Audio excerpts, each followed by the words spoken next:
আসসালামু আলাইকুম। ওয়ালাইকুম সালাম। আপনাদের বাড়ি কোথায়? আমাদের বাড়ি হচ্ছে ঢাকা। ঘাটাইল? জি। ঘাটাইল টাঙ্গাইল। হ্যাঁ। বাবু আপনার কে হয়? আমার ছেলে ছেলে। বাবুর নাম কি? আলিফ।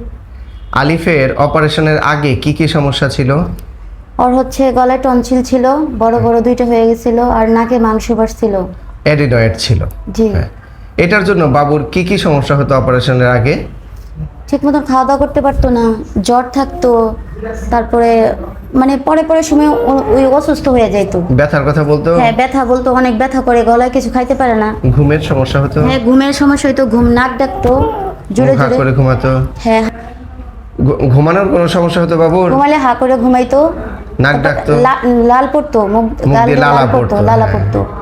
আচ্ছা, অপারেশন হলো 7 দিন আগে। জি। এখন বাবু কেমন আছে? আলহামদুলিল্লাহ, অনেক সুস্থ আছে। এই যে যতগুলা সমস্যার কথা বললেন, এগুলা কি এখন আর আছে? না, আলহামদুলিল্লাহ, এগুলো কিছুই এখন নাই, কিছুই সমস্যা নাই। নাই। অপারেশনটা করেছি আমি শাপলা নার্সিং হোম, নতুন বাস টার্মিনাল, টাঙ্গাইল। বাবু কি খেয়েছে সকালে? সকালে সাবু খাইছে আর দুপুরে পরোটা খাইছে।